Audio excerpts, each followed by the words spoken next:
À la une de l'actualité dans cette édition, au moins 7 morts suite à des éboulements sur le site d'orpaillage de Sangulatira dans le sud-ouest.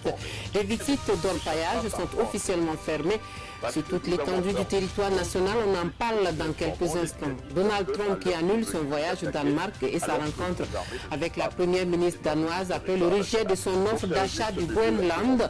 Le président américain avait accepté une invitation de la reine Margaret II. On voit cela en fin d'édition. Bonjour, merci de suivre les actualités de la mi-journée sur la télévision du Burkina. Très bon appétit à vous qui êtes à table. Cela dit, les sites d'orpaillage sont officiellement fermés sur toute l'étendue du territoire national et cela depuis le début de la saison des pluies. Mais cela n'empêche pas l'exploitation artisanale clandestine de continuer de se pratiquer au péril des vies humaines. Au moins 7 morts enregistrés dans 2 éboulements sur le site d'orpaillage de Sangulatira à Kamti les 11 et 18 août dernier. Les victimes sont pratiquement issues de la même famille selon les autorités locales. On voit cela avec Lambert Soma. Le décompte macabre se poursuit sur les sites d'orpaillage du sud-ouest. À Sangulanti, dans la commune de Kamti, 2 éboulements se sont produits en l'espace d'une semaine, le 11 et le 18 août dernier. Nous déplorons 2 éboulements connus, mais nous sommes certains que ça dépasse là. Le premier éboulement, il y a eu 6 moments signalés, l'éboulement avec un mort et des blessés. On n'a pas pu les dénombrer. Pourtant, l'exploitation minière artisanale est fermée officiellement depuis le 5 juillet dernier sur toute l'étendue du territoire. Serge Daniel, merci. S'il y a des éboulements et qu'il y a des victimes, c'est que ce n'est pas respecté.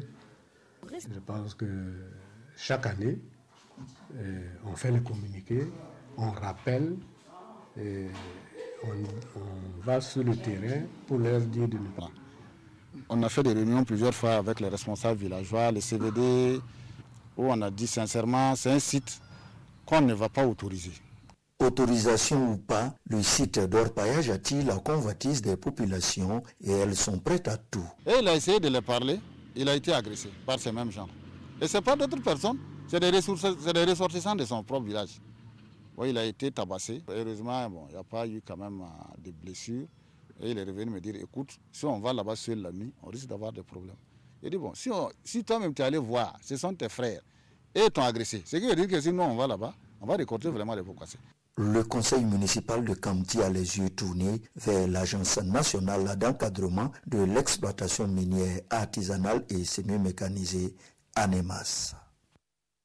Et les fortes pluies de ces derniers temps seraient en tout cas l'une des principales causes de ces éboulements. Il faut dire que la bonne pluviométrie enregistrée au Burkina Faso donne plutôt satisfaction côté remplissage des barrages en cette mi-saison par rapport à la moyenne internationale. Les cumuls pluviométriques sont pour la plupart normaux à excédentaires selon les experts qui estiment par ailleurs que sur les 21 retenues d'eau suivies donc par la direction des études et de l'information de l'eau, 12 présentent des excédents. On fait le point de la situation avec Dilaré Siehien et Aimé Solange Digma. Un aperçu des données statistiques du service hydraulique national sur les écoulements de l'eau et l'état de remplissage des barrages donne une situation hydraulique globalement satisfaisante par rapport à la moyenne interannuelle. Le niveau de remplissage du barrage numéro 3 de Ouagadougou, par exemple, affiche excédentaire. 450 cm,75 millions donc de mètres cubes, et environ plus de 6 millions donc de mètres cubes. Et là, il y a quelque chose qui est important que je dois souligner. Et ces volumes d'eau-là ne tiennent pas compte. Les eaux humides sont pour la plupart normaux à excédentaires dans le pays à partir des 4 stations principales, à savoir le Nakambe, le Niger, la Komoué et le Moun. 21 retenues d'eau de ces stations sont suivies par la direction des études. 8 retenues d'eau, c'est-à-dire qui déversaient, ça veut dire que les barrages sont remplis aussi, qui avaient un taux de remplissage compris entre 75 et 100%. Nous considérons que aussi c'est un taux de remplissage au rythme actuel, c'est-à-dire de la pluviométrie, qui est satisfaisante. Voilà, donc sur les 21, on peut dire justement que nous avons 12 retenues d'eau, voilà. Et à la date donc du 10 août, qui ont un taux de remplissage. Aucun dégât n'a été enregistré dans les postes présentant des excédents, même si cela n'est pas à exclure. Je pense que si ça continue sur cette lancée déjà, nous sommes sûrs que nous avons aussi le barrage du Sourou. Je pense qu'on sera amené donc à ouvrir donc progressivement ces différentes fenêtres-là qu'on appelle les vannes, voilà, pour permettre à l'eau de s'évacuer et pour protéger aussi l'ouvrage. En cas d'ouverture de vannes, le respect strict des consignes données par les services compétents est recommandé. Le comportement que les populations doivent avoir, c'est de prendre l'information au sérieux et de ne pas être aux abords des berges. Parce que c'est ça que nous déplorons souvent. Voilà. Et les producteurs sont toujours à côté des berges, des cours d'eau. Il y a souvent certaines personnes qui ne prennent pas cette information de façon sérieuse jusqu'à ce qu'il y ait des dégâts. C'est quand il y a des dégâts maintenant qu'on se rend compte qu'on aurait dû effectivement écouter ce que les autorités ont dit. Pour l'information de la population en cas de débordement, la Direction des études et de l'information sur l'eau envisage de mettre en place un système d'alerte précoce des crues avec l'appui de la Banque mondiale. Et l'on pourrait croire que ce trop-plein d'eau puisse garantir l'accès à l'eau potable et à l'assainissement à tous les Burkinabés, mais cela est loin d'être le cas. La réalité, c'est que la loi sur l'accès à l'eau et à l'assainissement est très peu connue. L'approche fondée sur les droits humains dans le domaine est l'option du FASO pour promouvoir cette loi, une approche que le consortium d'ONG intervenant dans le secteur cherche à inculquer aux députés. La formation a lieu à Koudougou. Konsoun Koulibaly, Sanoa Christine Koulibaly. Coupures d'eau intempestives, panne de forage ou absence sont encore le quotidien de nombreux Burkinabés. 74% et 22% sont du reste, respectivement les taux nationaux d'accès à l'eau et à l'assainissement en 2018, avec des disparités entre le milieu urbain et rural. Et ce, malgré la constitutionnalisation de ce droit en 2015 et l'engagement du chef de l'État à travers sa mesure Zéro corvée d'eau. Nous sommes à environ 50 milliards de budget pour un besoin de financement moyen de 187 milliards par an. Ça veut dire que nous sommes très loin du compte. Et c'est pourquoi nous avons voulu échanger avec les honorables députés afin qu'ils comprennent qu'il y a beaucoup d'enjeux parce que c'est eux qui ont voté la loi en 2015 pour la constitutionnalisation du droit à l'eau et à l'assainissement. Il ne faut pas que ça soit seulement un acte juridique. Comment passer donc à la vitesse supérieure? Ces élus nationaux sont ici outillés pour être de véritables alliés dans la promotion du droit à l'eau et à l'assainissement. En tant que parlementaire, c'est de notre rôle, de notre devoir de pouvoir maîtriser toutes ces questions et jouer notre rôle et amener en tout cas le gouvernement à mettre une accélération et une considération donc de toutes ces questions-là pour que, au bout du compte, en tout cas, les populations puissent effectivement... On devrait permettre à ces députés et assistants parlementaires d'identifier les leviers et opportunités dont ils disposent pour soutenir l'approche fondée sur les droits humains dans le domaine de l'eau et l'assainissement, surtout définir une feuille de route. Nous allons à Bobo Dioulasso pour une formation de partis politiques sur la paix et la tolérance. Pardon, Kassoum Milogo et Amadou Lougué. La contribution des partis politiques à la promotion de la paix et la tolérance est essentielle. D'où cette session de formation qui réunit à Bobo Dioulasso une vingtaine de représentants des formations et partis politiques de la région des Hauts-Bassins. Nous avons constaté également dans notre pays que les valeurs de tolérance et de paix sont en train de s'effriter. Et il fallait associer tous les acteurs, n'est-ce pas, à la promotion donc, de la culture de la paix et de la tolérance. Et on s'est rendu compte que les partis politiques peuvent jouer un rôle important dans ce domaine.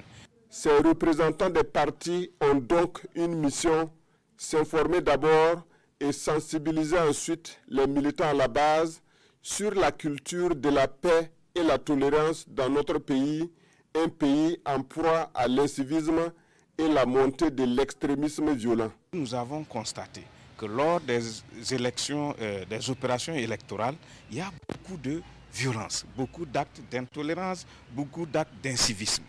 Et la conséquence, vous voyez ça tout de suite. Alors, vous voyez qu'il y a des militants qui sont en train de se battre. Voilà. Donc, au regard de tout ça, nous nous sommes rendus compte qu'il fallait associer ces acteurs-là, qui sont des acteurs clés, comme je l'ai dit, à la culture de la tolérance et de la paix dans notre pays. Cette étape de Boubou Dioulasso Administration et de magistrature courant avril dernier. Il remet ce mercredi la somme de 540 millions de francs CFA pour la réalisation d'infrastructures sportives et de parking au sein de l'ENAM. Le chèque est remis en présence de Amadou Ilboudou et Jérôme Tendano. 540 millions de francs CFA. C'est le montant que le président directeur général du groupe Ebomaf, entreprise dont Mamadou et frères, offre à l'École nationale d'administration et de magistrature, ENAM. Ce don est une promesse faite lors de la cérémonie de port de touche aux professeurs associés de cette école. Il est destiné à la construction d'un terrain de sport et d'un parking selon le directeur général de l'ENAM. Ce chèque va contribuer à faire deux choses. Premièrement, construire un plateau omnisport moderne. Ensuite, on va construire un parking à niveau pour que tous les visiteurs et les véhicules ils vont se parquer en haut et en bas, on va pouvoir avoir de l'ombre pour aménager, faire le parking pour les mobylettes. La nouvelle approche de l'ENAM, dénommée professeur associé, est épousée par le président directeur général du groupe Ebomaf. Et pour son directeur de cabinet, ce don participe au respect de la responsabilité sociale de l'entreprise en faveur de cette école. À travers ce geste modeste, le président du groupe Ebomaf a voulu apporter tout de même sa modeste contribution pour la bonne formation des citoyens qui vont servir quand même au développement de cette nation. Présent à la cérémonie, le ministre en charge de la fonction publique, le professeur Séniwe Draogo, salue cet accompagnement des professeurs associés de l'ENAM. Pour lui, ce soutien vient insuffler une nouvelle dynamique dans la formation des futurs cadres de l'administration. La coutume, c'est la géomancie qui déterminera le futur roi, un roi qui sera probablement issu de l'une des lignées royales de Yentougouli ou Bakandi. Voici pour vous le processus de succession au trône selon la tradition des gourmandiers dans ce dossier que nous propose Seydou Nikema, Joël Tendambiga, Ibrahim Sano. Depuis le départ du 31e successeur de Diaba Lompo, Sa Majesté Kupendieli, chacun y va de son commentaire quant à la succession au trône. Mais comment cette succession se passe dans le royaume gourmandier? La chefferie coutumière gourmandier ne ressemble pas aux autres royaumes. Parce que notre chefferie est une chefferie inclusive. Nous ne pouvons pas d'office choisir qui doit être et qui ne doit pas être. Cette succession, selon les us et coutumes, n'est pas patrilinéaire. La succession au trône n'est pas régie par des règles coutumières rigides, c'est-à-dire de père en fils. La succession, en principe, au Nungu, se fait par un collège électoral. Et le collège électoral est composé de 4 ministres. Tous les princes déposent leur candidature s'ils se sentent capables et intéressés par le pouvoir. Ils trient les candidats dont les conditions sont remplies selon la coutume. Et ces démarches-là vont impliquer toutes les familles princières du Gourmou, dans ce sens qu'on ait une cohésion sociale. Et le maître mot de tout cela, d'abord, c'est de prôner la paix selon la volonté de notre défunt roi. Et pour ce faire, des mécanismes sont utilisés, entre autres, la divination à travers la géomancie. Nous avons aussi nos mécanismes que nous développons pour obtenir notre roi. Leur sort est entre les mains des géomanciens. Après consultation, un nom est révélé.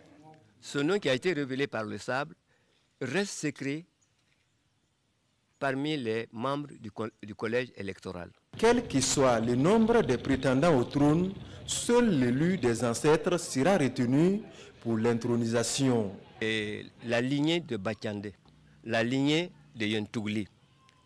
Présentement, ce sont ces familles-là qui se relaient au trône du Nungu. Ce nom qui a été révélé par le sable, en cachette, on le prévient. Et maintenant, on lui fixe le jour où ils viendront le prendre. En attendant, le collège des sages de la cour royale s'affaire pour accomplir les rites coutumiers qui régissent les funérailles du roi défunt. En sport, le Burkina Faso tient sa première médaille aux Jeux africains de Rabat avec le taekwondo. Une médaille de bronze, certes pour Faisal Sawadougou qui s'est incliné en demi-finale. Une bien maigre moisson au regard du potentiel des étalons. Nous retrouvons nos envoyés spéciaux au Maroc, Adama Guiti et Jérôme Tiendrebego pour le point complet. Faisal Sawadougou, tête baissée. La déception est grande et le regret froissant. Les talons étaient à moins de 4 secondes d'une finale historique, mais l'expérience du lion Ashraf Mamboubi, champion d'Afrique en titre, a eu raison du rêve du jeune burkinabé. Et dire qu'au début du troisième et dernier round, Faisal menait 17-9. Puis la fatigue gagnant du terrain, la lucidité s'estompe et voici le coup de massue qui a fait voler en éclats l'espoir de Faisal Sawadougou. Un coup porté exactement à 3 secondes de la fin du combat. Il aurait dû coller, puisque c'était le dernier pièce. S'il collait, c'était fini. Mais il a voulu reculer, et en baissant la tête, le gars a touché à la tête, ça fait 3 points. À 20 partout, voici notre étalon malmené en prolongation par un lion gonflé à bloc qui s'offre le point en or.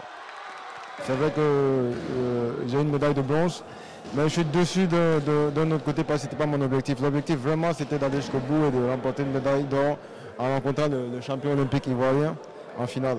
Donc du fait que je n'ai pas pu aller en finale pour atteindre cet objectif, donc voilà, je suis vraiment un peu déçu. La médaille de bronze de Faisal Sawadougou sera finalement la seule éclaircie d'une soirée cauchemardesque pour les étalons taekwondoïstes au Palais des Sports de Rabat. Si Faisal Sawadougou a balayé le Nigérian Peter Itiku Ozaro 19-9 en quart de finale, les 3 autres étalons quart de finalistes n'ont pas fait le poids devant leurs adversaires. Sans chercher à nous excuser, nos 3 combattants qui se sont présentés ce soir se sont présentés face aux premiers. Chaque combattant qu'ils ont rencontré, ils sont premiers de leur catégorie sur le plan africain. Donc ça n'a pas été vraiment une chance pour eux. Chez les plus de 80 kilos, Aboubakar Drabo en plastron bleu n'a vu que du feu devant une panthère venue des forêts gabonaises, 18-2. Chez les moins de 87 kilos, l'Égyptien Salah Eldin Kairi a étrié Ali Koulibaly en rouge, 25-7. La volonté seule n'a pas pu sauver Mounir Sawadougou. Elle a été battue 24-8 par Abdel Salam Nour dans la catégorie des moins de 49 kilos.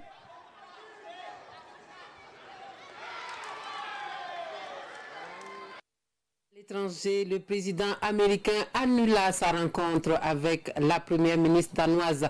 Donald Trump annonce avoir repoussé ce rendez-vous prévu avec Mette Frederiksen en début septembre prochain.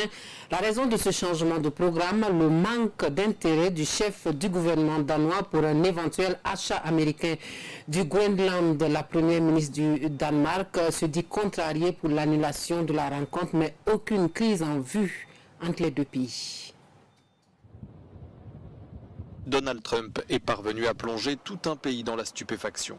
Le président des États-Unis a annoncé mardi sur Twitter qu'il annulait son voyage prévu au Danemark en septembre et la rencontre avec la première ministre danoise car cette dernière refuse de lui vendre le Groenland. Le Danemark est un pays très spécial avec des gens incroyables, mais étant donné les commentaires de la première ministre, selon lesquels elle n'aurait aucun intérêt à discuter de l'achat du Groenland, je vais repousser notre rencontre. L'ensemble de la classe politique danoise s'est dite stupéfaite et la reine a fait part de sa surprise.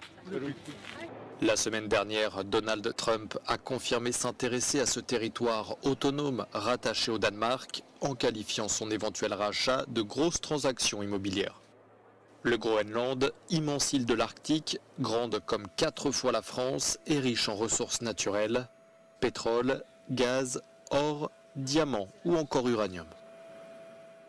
Et pour finir, notre lecture croisée des journaux du jour, la revue de la presse burkinabé est signée Vincent Kendrebego. Nouveau malaise, nouvelle suspension du procès du putsch. Information à la une de l'Observateur Palaga.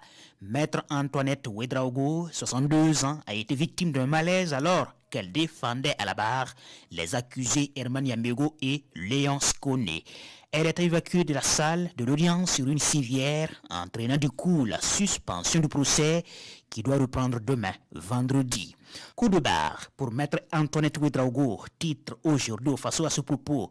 Cela fait suite à un premier cas avant-hier, l'un des membres du parquet militaire s'étant effondré suite à un malaise lui aussi. Et le journal de suggérer au président du tribunal d'envisager un congé pour permettre aux acteurs de l'interminable procès de se requinquer, afin que la fatigue n'altère pas leur jugement. La dernière attaque terroriste à Koutougou relance le débat sur la situation sécuritaire au Burkina Faso. Des citoyens crient leur ras-le-bol et crient le pays. Des citoyens qui, dans les colonnes de ce journal, livrent leurs analyses, leurs sentiments et leurs vœux pour l'avenir de leur patrie. Et puis, il y a la sortie de l'opposition politique à travers le CFOP qui invite instamment le président du Faso à faire appel à toutes les compétences techniques afin de mettre fin à ces attaques barbares. L'opposition évoque aussi toujours dans le pays la nécessité d'envisager des solutions ad hoc. Pour Sidoya, l'heure de la vérité a sonné, car il faudra désormais user de toutes les formes démocratiques de concertation avec le peuple pour expliquer les tenants et les aboutissants de cette guerre. La survie du Faso est en jeu et le chef de l'État est interpellé afin qu'il prenne sur lui la résolution d'œuvrer à ce sursaut salvateur. Et c'est la fin de ce journal. Merci de nous avoir suivis. Très bon après-midi à tous.